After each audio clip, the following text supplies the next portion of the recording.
You've arrived at the quiet part of the night. The lights are off, the rain or fire sound is falling, and a story is waiting. You're safe here. Let me know in the comments, what time is it where you are, and do you usually fall asleep to stories like this? Subscribe and enable notifications to find your way back here again. Story 1, the night I learned to fear my own home. I didn't believe houses could be jealous until mine started trying to keep me. My name is Rachel, and 6 months ago, I inherited my grandmother's apartment. Not just any apartment, unit 4B in the old, dignified, and slightly crumbling Whispering Pines building on the edge of the city. It was a godsend. As a freelance graphic designer drowning in student debt, the thought of owning my own place, rent-free, felt like winning the lottery. The catch my lawyer had mentioned with a casual wave of his hand was the condition in the will. I had to live in it for a full year before I could sell. Old Agnes was sentimental, he said. It just laughed. A year in a spacious, if slightly dated, 2-bedroom with original crown molding and hardwood floors. Sign me up. The first month was a blissful whirlwind of unpacking and painting over the floral wallpaper. I made the second bedroom my office, setting up my desk to face the large window overlooking the quiet, tree-lined street. Normalcy, however, was threaded with those subtle, unsettling details I only later pieced together. The way the scent of my grandmother's rose perfume would sometimes linger in the hallway, even though I'd scrubbed every surface. The fact that none of my wall clocks ever kept accurate time in the living room, always gaining exactly 17 minutes. And the whispers, at first I dismissed them as the building settling or the wind in the ancient pine trees outside, but they had a rhythm, a cadence that almost sounded like words, just on the edge of comprehension. I'd pause my work, my headphones around my neck, and listen. Silence. I chalked it up to the isolation of working from home, to an overactive imagination fueled by too much coffee and true crime podcasts. So tell me, while you're listening to this, what's the one thing in your own home that gives you an inexplicable chill? A certain shadow at a certain time of day, a noise you've never been able to identify. Keep that in mind. The escalation was slow, a masterclass in psychological torment. It began with my things. My favorite mug, a chunky ceramic one from a college pottery class, vanished from the dish rack. I found it 3 days later in the back of the hall closet, spotlessly clean. My keys disappeared from the bowl by the door, only to reappear in the freezer, nestled beside a bag of frozen peas. I blamed myself, stress, absent-mindedness. Then the smells started shifting. The rose perfume would be replaced by the thick, cloying scent of damp earth, of a cellar long sealed shut. It would come in waves, strongest near the antique, full-length mirror that stood in my bedroom. A mirror I'd always found beautiful, with its ornate, tarnished silver frame, but which I'd begun to avoid glancing at in the dark. The sounds graduated from whispers to distinct, tactile noises. The sound of someone slowly dragging a fingernail down the other side of my bedroom door. The soft, wet thump of something heavy being dropped in the empty apartment above Minion apartment the super told me had been vacant for years. One night, while working late, I heard the clear, melodic sound of my grandmother's music box coming from the closed office, the one I had packed away in a sealed box in the closet. My blood turned to ice. I sat frozen at my desk in the living room, the hair on my arms standing up. The tune played to its end, and the following silence was worse. The false safety came after a particularly bad week. I'd been having nightmares of the mirror, dreams where my reflection would continue smiling after I'd stopped, or would mouth words I couldn't hear. I decided to take action. I called a friend, Leo, a pragmatic skeptic who believed in bad wiring, not bad spirits. He came over, did a sweep, laughed at my spooky old lady house, and helped me take down the heavy mirror. We leaned it face against the wall in the hallway. See, he said, wiping his hands, just a piece of glass and old wood. The power of suggestion is wild, Ratch. We ordered pizza, watched a movie, and for the first time in weeks, the apartment felt light, just a space. After he left, I went to bed feeling a profound relief. The house had been quiet all evening. It was over. I'd spooked myself. I fell into a deep, dreamless sleep. I was awakened by the cold, a deep, invasive chill that had seeped into the blankets. And the smell, that damp cellar smell, was overpowering, filling my room. My eyes adjusted to the sliver of streetlight coming through the blinds. And I saw at the mirror it was back. It stood in its original place opposite my bed, but it was no longer a reflection of my room. The glass showed a different spacey, a dark, stone-walled corridor, faintly lit by a single guttering candle flame that cast long, dancing shadows. My own room was reflected dimly around the edges, like a frame within a frame, but the center was a window into somewhere else. I couldn't move, couldn't scream, my breath fogged in the frigid air of my bedroom. Then, from the depths of that stone corridor in the mirror, a figure emerged.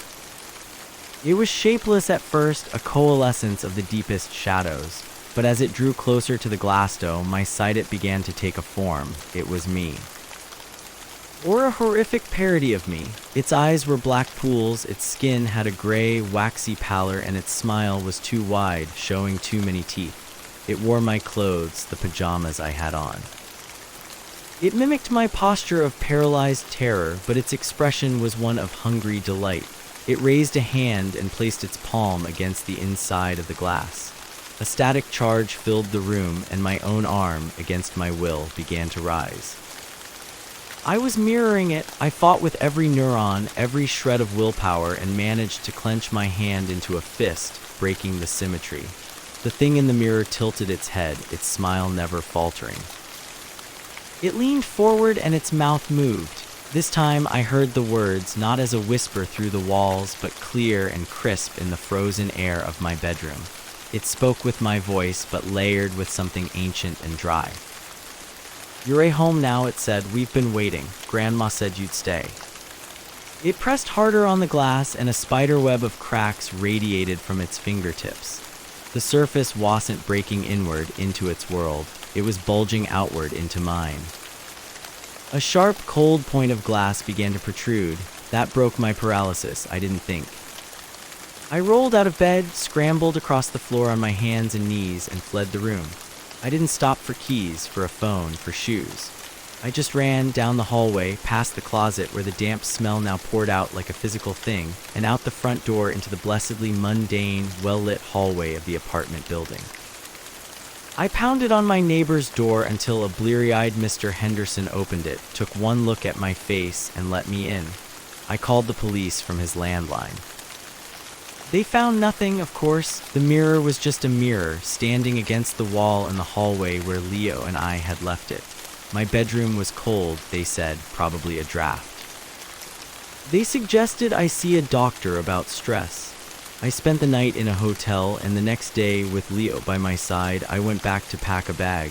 The apartment was silent, watchful. We were in and out in 10 minutes. As I turned to lock the door, I glanced through the crack into the dim hallway. There, just visible on the polished floor where the mirror had been leaned, was a single, perfect handprint in the dust. A small, feminine handprint, not mine. I am writing this from a new city, a rented studio with no history. I sold everything that came from that apartment, but inheritance lawyers are persistent. The lawyer calls every month, reminding me of the condition in the will.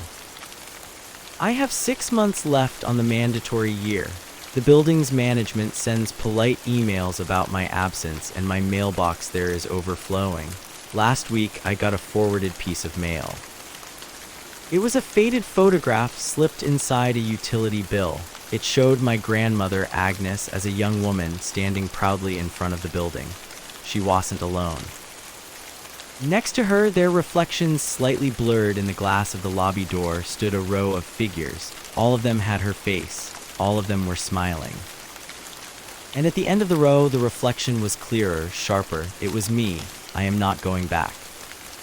I can't, but sometimes in the dead of night, in the absolute silence of my new, bland, safe little apartment, I'll catch a faint scent of roses, and I'll feel the unbearable, creeping certainty that the house isn't done with me. It's just waiting for me to come home, and it's learning how to make the journey itself.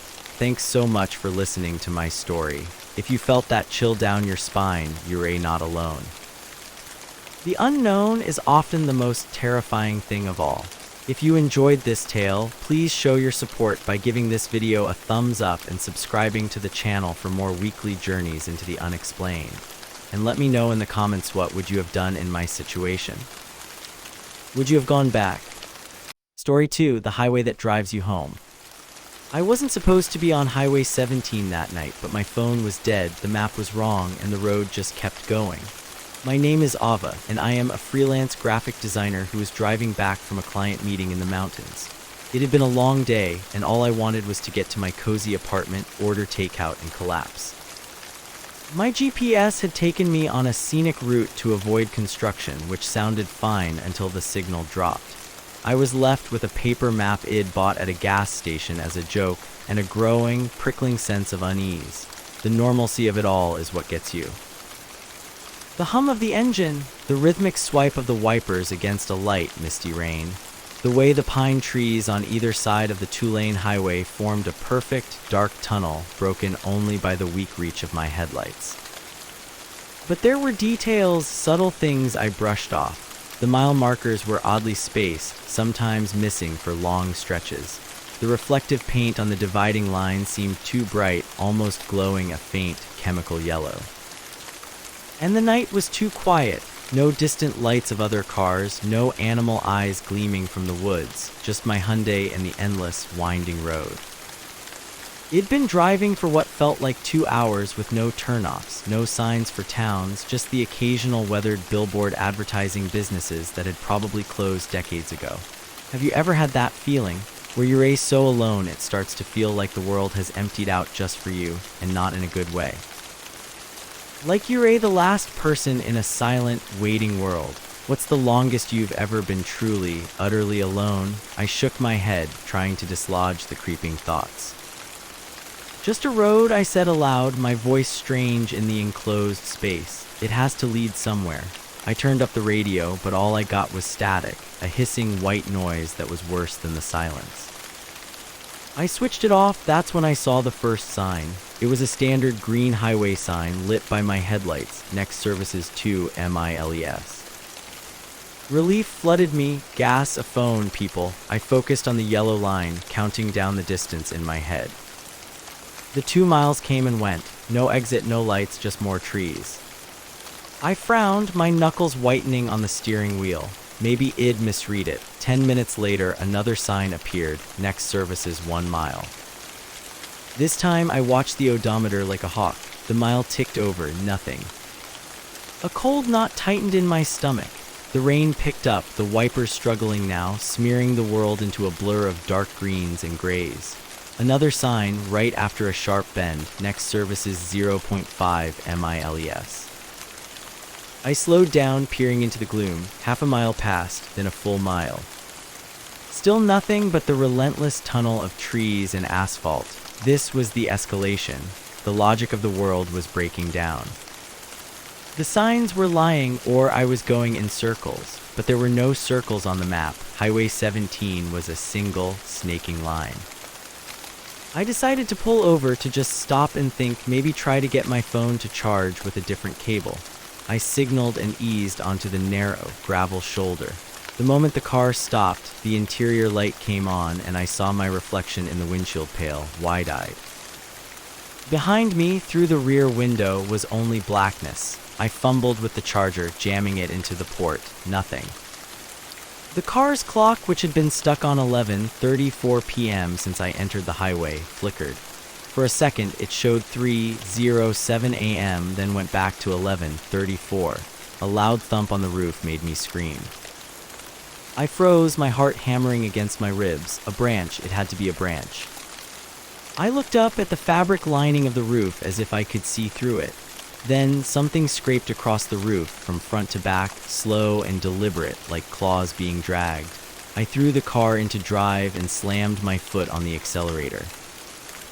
The tires spun on the gravel before catching the asphalt, and I sped off, my breath coming in ragged gasps. I didn't look back. I couldn't.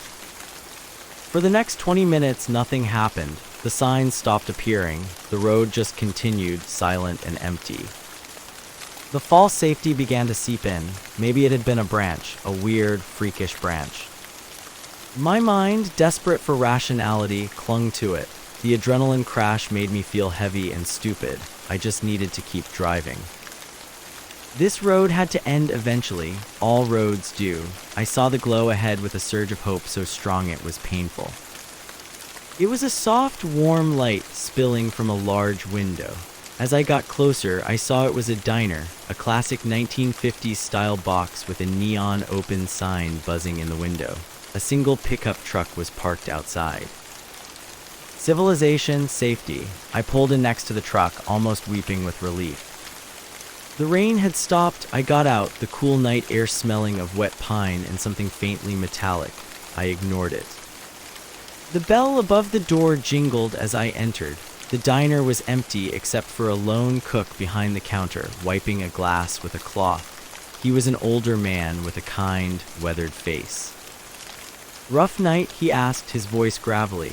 "You have no idea," I said, sliding onto a stool. "I've been on Highway 17 forever. I think my GPS sent me to purgatory." He didn't smile. He just stopped wiping the glass. "Highway 17, you say?" "Yeah." "Do you have a phone I could use? Mine's dead." "Phone's out," he said too quickly. He put the glass down. "You shouldn't be here, miss." The warmth Id felt evaporated. "What do you mean? I just need directions. How do I get to the interstate?" He leaned forward, his voice dropping to a whisper. "You can't get to it from here. This place, it's for people who are lost." "Really lost? The highway, it doesn't take you where you want to go. It takes you where you think you should be." His words made no sense, but they filled me with a deep, primal dread. "I need to leave," I said, standing up. "It's too late for that," he said, his eyes darting to the window. "It knows you stopped." I followed his gaze. Outside, the headlights of my car were on. I hadn't left them on, and sitting in the driver's seat, silhouetted against the glow of the dashboard, was a figure. It was shaped like a person, but Rongit's head was tilted at an impossible angle, as if its neck was broken. It wasn't moving, it was just sitting there, waiting. The climax was a silent, paralyzing horror. The cook grabbed my arm. "Back door now. Don't look at it, don't let it see your eyes." We ran through the kitchen, a realm of stainless steel and old grease, and out into a small back alley filled with dumpsters. "Run to the tree line," he hissed, pointing to the dark wall of forest behind the diner. "Don't use the road is its." I ran. I crashed into the woods, branches whipping at my face, my dress snagging on thorns. I could hear nothing behind me, but I felt a pressure, a cold, static-filled presence pushing at my back. I ran until my lungs burned and my legs gave way, collapsing against a giant pine tree. I sat there, trembling, listening. The woods were silent. No birds, no insects, just the sound of my own terrified breathing. After what felt like hours, I saw a faint, gray light through the trees. Dawn. I stumbled towards it, breaking through the tree line onto a road, not Highway 17. A normal, two-lane county road with a faded sign. A few minutes later, a sheriff's deputy found me, barefoot, shivering and babbling. He took me to a station, gave me a blanket and a terrible cup of coffee. I told him I'd gotten lost, had car trouble, abandoned my vehicle. I didn't mention the diner, the cook, or the thing in my car. They'd think I was insane. They found my Hyundai 2 days later. It was parked neatly in the driveway of my childhood home, over 300 miles away. The keys were in the ignition. The tank was full, and on the passenger seat was a folded, vintage paper map. On it, someone had drawn a thick, red circle around my parents' old house. A route was highlighted in the same red ink, a long, looping line that started on Highway 17 and ended in that driveway. The deputy handed it to me in an evidence bag, his expression unreadable. "You sure you don't know how it got there?" I took the bag, the plastic cold in my hands. I didn't answer him, because Id remembered something the cook had said right before I ran. He whispered it like a prayer or a curse. It doesn't want to hurt you. It just wants to drive you home. And now, every night at 11:34, the time my car clock got stuck, I hear a faint, familiar sound outside my apartment window. It's the sound of a single car idling patiently at the curb, waiting for me to realize I am lost again. And folks, that's my story. It's one I don't tell often because saying it out loud makes it feel more real. Thank you so much for listening. If you've made it this far, you're a brave. If stories like this one send a chill down your spine, make sure to hit that like button and subscribe for more tales from the shadows. And in the comments, I'd love to know, have you ever taken a wrong turn that felt too wrong? What's the strangest road you've ever been down? Stay safe out there, and I'll see you in the next video. Story 3, The Highway Rule I Should Have Obeyed. If you ever see a single flickering porch light in the middle of nowhere, keep driving. Don't stop, don't slow down, and for the love of God, don't get curious. My name is Miguel, and I learned this lesson on a stretch of Utah highway so empty it felt like the edge of the world. It was supposed to be a simple drive. My sister Annika had just had her first baby, and I was racing the clock to get from Denver to Phoenix for the weekend. I'd taken the more scenic, less traveled route to avoid holiday traffic, a decision that felt wise as the sun began to dip below the crimson mesas, painting the sky in violent strokes of orange and purple. The car hummed, a podcast droned on about unsolved mysteries, and the only signs of life were the occasional skeletal remains of a long-dead roadside business. The first unsettling detail was the complete absence of other cars. For over an hour, my headlights were the only ones cutting through the gathering dark. The second was the radio. It began to fizzle with static, no matter what station I sought, each one dissolving into a low, whispery hiss that sounded almost like white noise speech. The third was the sign, hand-painted and rusted, nailed to a lone fence post, last gas for 127 miles. My tank was half full. A prickle of anxiety, the kind you dismiss as silly, tapped at the base of my skull. I should have turned around then. What's the longest you've ever been truly alone, viewers? I don't mean sitting in your room, I mean isolated where you couldn't see another light or hear another engine. That kind of silence has a weight to it. The static from the speakers seemed to solidify, forming a pattern. It wasn't random. Beneath the hiss, I could almost make out a rhythm, a slow, dragging shuffle like feet on gravel. I turned the radio off. The silence that followed was worse. It was a vacuum, so complete it made my ears ring. That's when I saw the light. A single yellow porch light attached to a small, boxy house set maybe 100 yards back from the road. It was the only structure I'd seen in miles, and its light was stuttering, flickering on and off in a jagged, irregular pattern. Not like a bulb about to die, but like a deliberate signal. My fuel gauge needle had dipped just below the quarter tank mark. A rational thought, a house means people. People might have a gas can. A paranoid thought, a house in the absolute middle of nowhere with a flickering light, is the first scene of every horror story you've ever ignored. I gripped the wheel, arguing with myself. My phone had lost service an hour ago. The baby was due in 2 days. I needed to be there. The pragmatic side won. With a sigh that felt like conceding to fate, I signaled to nothing and everyone and turned onto the rough dirt track that led to the house. The house was a faded, sun-bleached blue with a sagging porch. The flickering light illuminated a dusty yard littered with the shells of old appliances, a washing machine, a refrigerator lying on its side like a coffin. No car, the windows were dark, reflecting only the vast, star-dusted void of the desert night behind me. I killed the engine. The silence rushed in, broken only by the tick-tick-tick of my cooling car and the dry whisper of wind over stone. I got out, the crunch of my shoes on the gravel absurdly loud. "Hello," my voice was small, swallowed by the landscape. No answer. I walked toward the porch, each step feeling like a trespass. The front door was slightly ajar.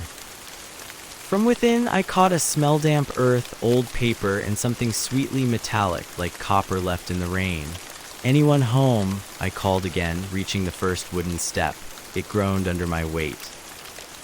The flickering light was right above the door, and in its stuttering illumination, I saw the doorframe was etched with deep, deliberate scratches, clusters of parallel lines that looked like tally marks. Hundreds of them. My blood went cold. This wasn't a home, it was a record. I took a step back, my decision instantly reversed. I didn't need gas that badly. I could coast on fumes to the next town. As I turned, the flickering light above me died completely, plunging the porch into darkness. A second later, it buzzed back to life. And in that moment of darkness, I saw it. Reflected in the dark glass of the window for just a fraction of a second was a figure standing directly behind me on the porch. I whirled around, heart hammering against my ribs. There was nothing there, just the empty porch, the scratching wind. A trick of the light, my mind shrieked. Stress, fatigue, I stumbled back to my car, fumbling for the keys.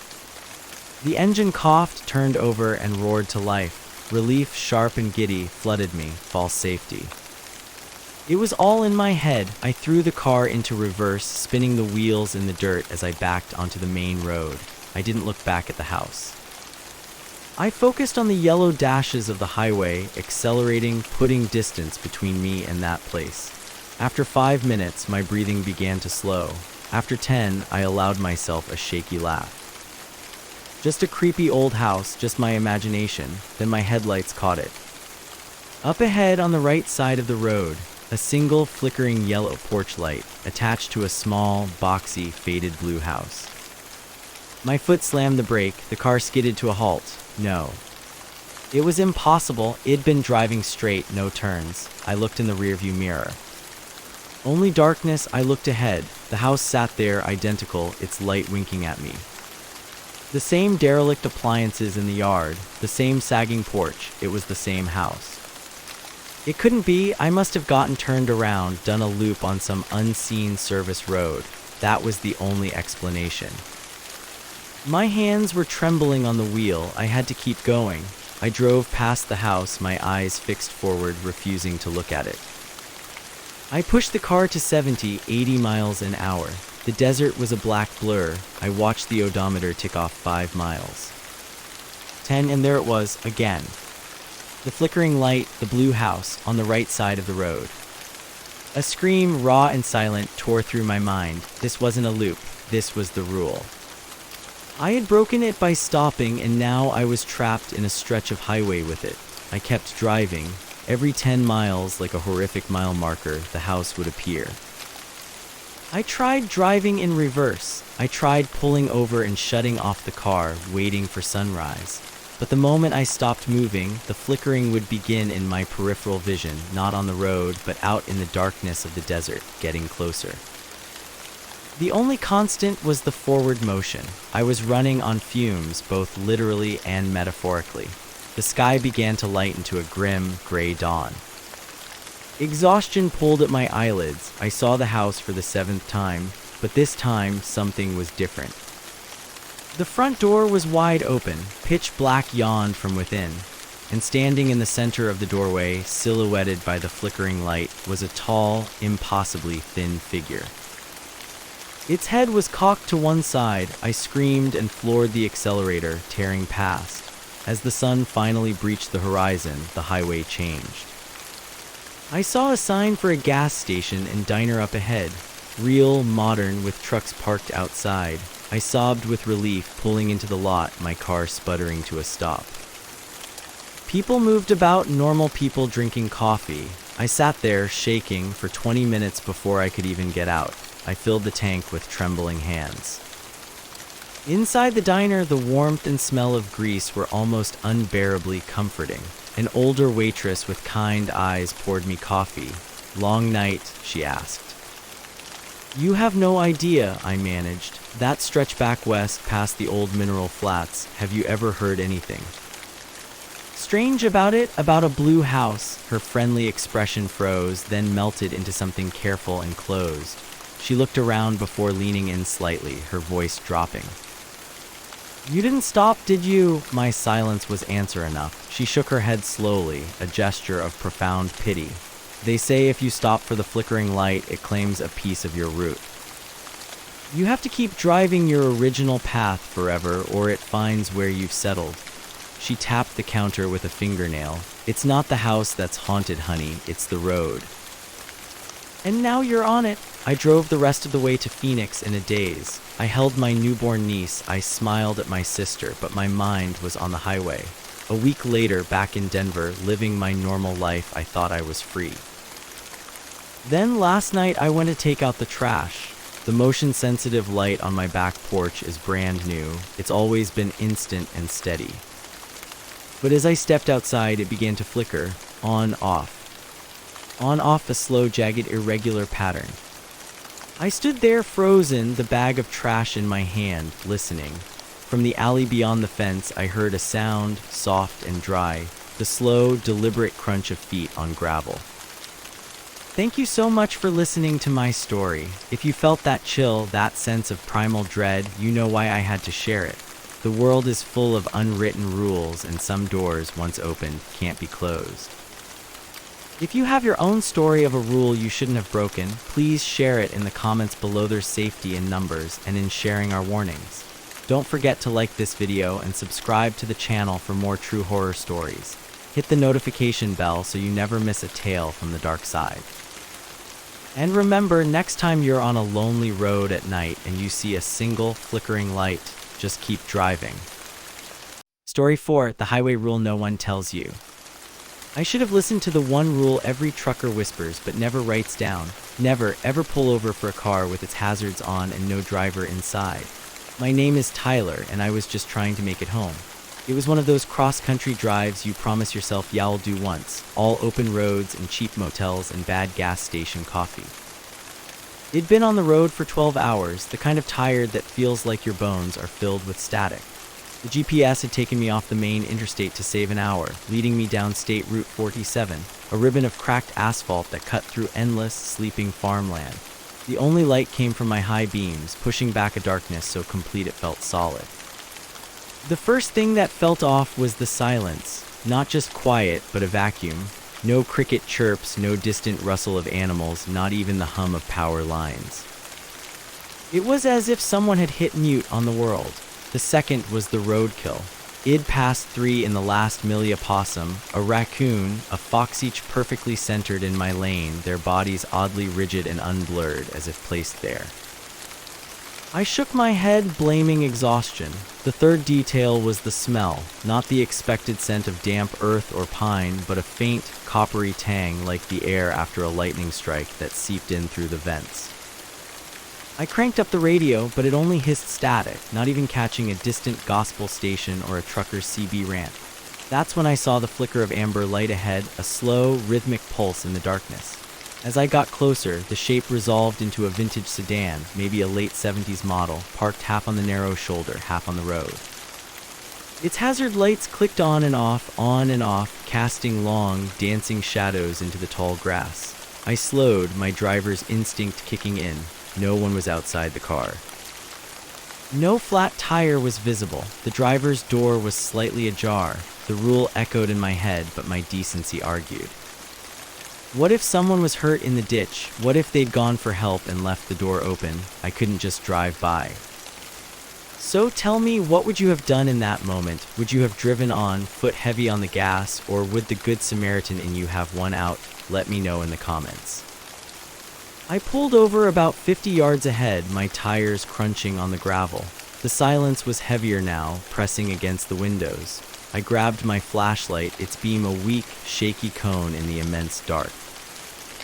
Hello, I called out, my voice swallowed by the night. Anyone need help? No answer. I approached the sedan. The interior was empty. The keys were in the ignition. The car was spotless, smelling of old leather, and that coppery smell stronger here. A sense of profound wrongness settled over me. This wasn't an accident. This was a stage set. I turned to go back to my car, my heart beginning to thump a frantic rhythm against my ribs. That's when my own car, my sanctuary, my escape, died. The headlights winked out, the interior lights faded. The engine didn't cough or sputter, it just stopped as if a switch had been flipped. Total blackness, save for the relentless, mocking blink of the sedan's hazards. Panic, cold and sharp, shot through me. I fumbled with my phone, no service, not even a flicker of a bar. The flashlight in my hand dimmed, the batteries draining to nothing in seconds. I was alone in a silent, lightless void with only that rhythmic click, click, click, click for company. I decided to wait it out in my car. Maybe it was just a dead battery. Maybe dawn was closer than I thought. I sat in the driver's seat, the silence so loud it rang in my ears. I must have dozed off because I jolted awake to a new sound, a scraping, metal on asphalt. Slow, deliberate, I peered into the rearview mirror. The sedan was still there, its hazards still blinking, but it was closer, a full car length closer than it had been when Id walked back. I hadn't heard an engine, I hadn't felt a vibration, it had just moved.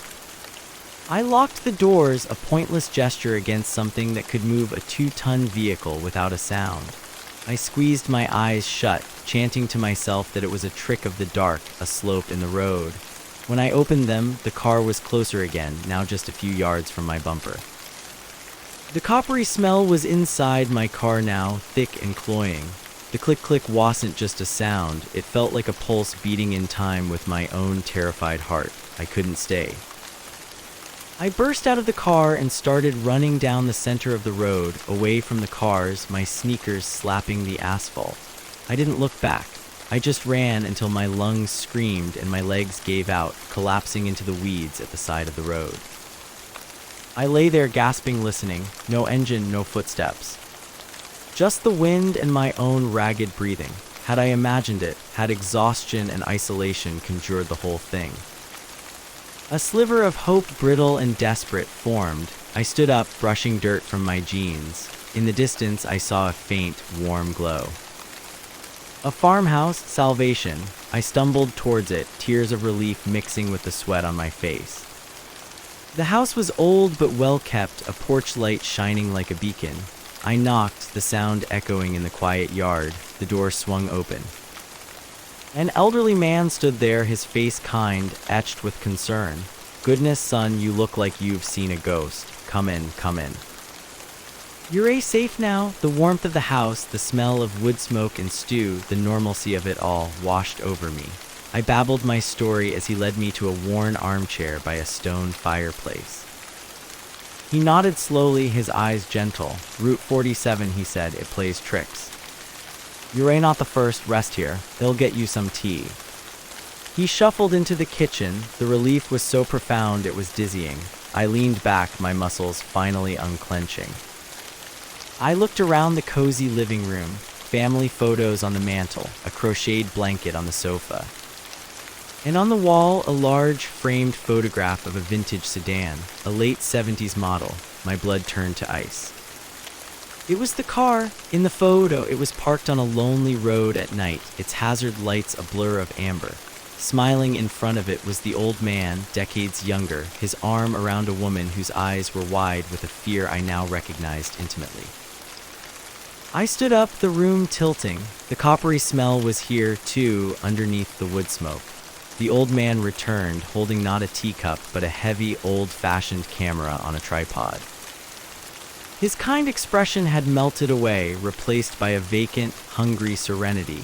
"It's almost time," he said, his voice no longer gentle, but hollow, echoing as if from a great distance. "The road gets lonely. It needs new stories, new faces for the wall." He gestured with his free hand, and I saw them, then dozens of photographs lining the hallway, all of people in various states of terror, all with that same damned car in the background. My legs wouldn't move. The front door was gone. Where it had been was now just a solid wall of dark, stained wood. The only light came from the fireplace, and it cast the old man's shadow, impossibly tall and thin, across the ceiling. He peered behind the camera, his finger hovering over the shutter button. "Smile," he whispered, and his shadow on the ceiling opened a mouth full of needles. I didn't scream. The sound that tore out of me was something older, something that belonged to the silent dark of Route 47. The flash was blinding. It burned the image of his smiling face and the hungry shadow behind him onto my vision. When the spots cleared, I was back in the driver's seat of my own car. The engine purred. My phone showed full service. Dawn was a pink streak on the horizon. State Route 47 stretched ahead, empty and ordinary. I drove, shaking so hard I could barely steer, straight to the first open diner I could find. I ordered coffee I couldn't drink and called a friend, my words tumbling over each other. He listened, then said gently, "Ty, you need sleep." It was a nightmare, a stress dream, and for a moment I believed him. I almost let myself believe him. Then I went to the restroom to splash water on my face. I looked in the mirror, and there, faint but unmistakable, burned onto the periphery of my vision every time I blinked, was the afterimage of a camera's flash. And in the reflective surface of the tap, just for a second, I saw not my own weary face, but a photograph on a wall, my eyes wide with a scream that no one on this quiet, sunny morning could hear. He's still developing the picture. Thank you so much for listening to my story. If you felt that chill, that sense of dread, you know how these tales can linger. If you want to help others discover these narratives and keep this channel going, please hit that like button, subscribe for more weekly journeys into the unexplained, and let me know in the comments what's the one strange road rule or traveler's tale you've always heard. Until next time, stay safe and remember, some detours are meant to be permanent. Story 5, the night I downloaded my own fear. I paid a stranger on the dark web to tell me my deepest fear, and he delivered something far worse. My name is Ava, and my curiosity has always been a double-edged sword, sharp enough to cut through boredom, but just as likely to slice back into me. It's what led me, a freelance graphic designer with too much time and a creeping sense of existential dread, to the darker corners of the internet in the first place. I wasn't looking for anything illegal, not really, just truths, the kind you can't find on a brightly lit, ad-sponsored search engine. I found a forum thread buried deep, a place where people claimed a user named Cognis T ipsum Latin for no thyself could, for a modest Bitcoin fee, unearth and articulate the one thing you were most afraid of, the fear so fundamental you buried it even from yourself. It was a stupid late-night challenge to my own psyche. I sent the payment from the old family cabin I was house-sitting, the pine trees outside the windows like silent, watchful sentinels. The normalcy of the CNET crackling fire, the wool blanket, the laptop's glow is undercut by three subtle things. The way the wind sounded like whispers through the cabin's old chimney, the single persistent moth tapping against the window pane as if trying to get in, and the fact that the email with my result arrived exactly 3 seconds after I hit send, far too fast for any human analysis. The file was a simple TXT document. No malware scans picked anything up. It was just words, but the words were a meticulous, chillingly accurate. Thank you for listening and staying until the end. If you enjoyed this narration, please leave a comment, like the video, and subscribe to our channel for more stories in the dark. Sharing it with your friends helps keep these nights alive. Sleep well, the rain will continue.